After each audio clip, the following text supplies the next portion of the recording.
계속해서 대구 경북 소식 전해드립니다. 대구와 경북은 대체로 맑은 가운데 평년 기온을 웃도는 날씨였습니다. 오늘 낮 최고 기온은 대구 8.7도, 경북은 5도에서 9도로 어제보다 높았습니다. 내일은 아침 최저 기온 대구 영하 2도 등 영하 9도에서 영하 1도, 낮 기온은 대구 9도 등 5도에서 10도로 오늘과 비슷하겠습니다. 한편 내일 대구와 경북 전 지역에서 구름 사이로 해넘이를 볼 수 있겠고 1월 1일 아침은 대체로 맑아 해돋이를 즐기는데 무리가 없을 것으로 보입니다. 내일 밤 국채보상운동 기념공원에서 열릴 제아의 타종 행사는 밤 10시에 다양한 공연과 인기 가수의 무대로 시작해 각계 인사 19명이 달구벌 대종을 33번 치고 시민들의 소망을 담은 풍선도 날립니다. 대구시는 음악 불꽃쇼도 선보이고 공식 행사와는 별도로 시민 18명을 선정해 달구벌 대종을 칠 수 있는 기회를 주는 한편 행사장에 LED 조명으로 은하수 동물농장을 만들어 시민들이 사진을 찍을 수 있도록 했습니다. 한편 경북경찰청이 해맞이 명소의 교통정체 해소를 위해 경찰관 500여 명과 순찰차 100대, 사이카 24대 등을 동원해 내일부터 1월 1일까지 이틀간 특별 교통근무를 실시합니다. 지역 내 주요 해맞이 명소인 포항 호미곶 해맞이공원에는 7만 명이, 경주 봉길해수욕장과 토함산에는 각각 2,000명과 3,000명이 몰릴 것으로 경찰은 내다봤습니다. 지역 대표 산업 가운데 하나인 섬유업계가 지난해에 이어 올해도 많이 어려웠습니다. 다행히 내년에는 업황이 다소 나아질 것이란 전망이 나오고 있습니다. 보도에 이태우 기자입니다. 대구 성서공단에서 섬유가 조금 돌출된 이른바 자가드 원단을 만드는 이 업체는 올해 매출이 30%쯤 늘었습니다.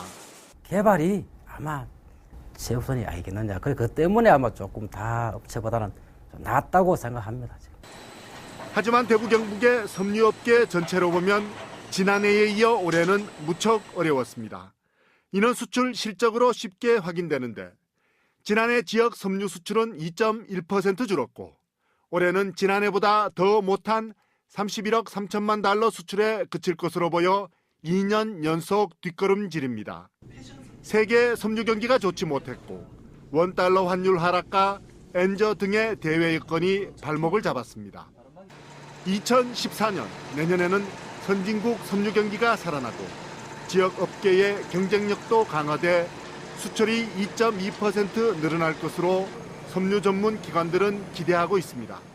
부가가치 있는 제품을 많이 개발할 걸로 보고 또 자기들 회사만의 전문화된 이런 제품을 많이 확대할 걸로 봅니다. 업계 스스로도 내년은 올해보다 확실히 나아질 것이라고 보고 있습니다. 체감 경기를 묻는 질문에서 올해 평균치는 82에 불과했지만 내년 전망치는 100을 넘었습니다.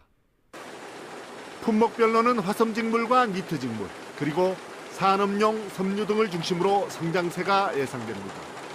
다만 다각화와 차별화, 다품종 소량 생산과 짧은 납품기간 등의 다양한 경영 전략이 뒷받침되어야만 가능한 이야기입니다. MBC 뉴스 이태우입니다. 경찰이 구속영장을 신청한 철도노조 대구 승무지부장 46살 H씨에 대해 검찰이 불구속 수사하기로 결정했습니다. 대구지방검찰청은 H지부장이 경찰에 체포된 뒤 자진 복귀 의사를 밝혔고 다른 노조원들의 업무 복귀를 독려하는 등 업무 정상화를 위해 노력한 점이 인정돼 불구속 수사를 결정했다고 밝혔습니다. 검찰은 파업 핵심 주동자는 엄정 대응하고 복귀할 경우에는 양형에 적극 반영할 계획이라고 밝혔습니다. 경상북도 보건환경연구원은 질병관리본부와 함께하고 있는 인플루엔자 및 호흡기 바이러스 실험실 감시 사업을 통해 지난 24일 구미의 한 병원을 찾은 환자에게서 인플루엔자 바이러스를 검출했다고 밝혔습니다. 이는 한 해 전보다는 일주일 정도 빠른 것이라고 덧붙였습니다. 전국적으로는 이미 지난 10월 25일에 서울에서 인플루엔자 바이러스가 검출돼 질병관리본부가 주의를 당부하기도 했습니다. 10년 전 주차 위반 과태료를 내라는 고지서가 이제 와서 갑자기 날아왔다면 어떤 기분일까요?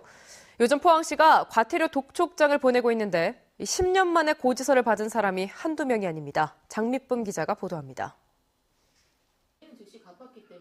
얼마 전 4만 원짜리 주정차 위반 과태료 고지서를 받은 양은영 씨. 위반 일자가 10년도 넘는 2002년 5월이었습니다. 5년 전 영수증까지 모아둘 만큼 꼼꼼한 성격이라 황당함은 더했습니다. 고지를 받고 저희가 안 내진 않거든요.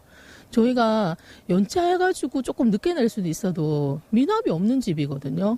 어떤 안내문도 못 받고 가만히 있다가 정말 황당했거든요. 구청을 찾아 확인해보니 양 씨의 차량은 4년 전 압류까지 된 상태. 하지만 지난 2003년 이후 양 씨에겐 단 한 번의 독촉장도 오지 않았습니다. 이 차 같은 경우는 우리가 구가하는 거 의무사항을 했고 2003년, 2004년, 2005년 계속 쭉 안내문을 보내야 되는 거예요. 안내문 의무사항은 아닙니다. 구청에는 양 씨와 같은 시민들의 항의가 빗발쳐 업무가 마비될 지경입니다. 이번에 북구청이 발송한 고지서는 모두 11만 건. 지난달까지 한 달 평균 발송한 5천 건에 22배나 됩니다. 포항시는 차량 과태료가 전체 체납액의 90%를 차지할 만큼 심각해 체납액 일제 정리 기간을 맞아 징수하는 것뿐이라고 밝혔습니다.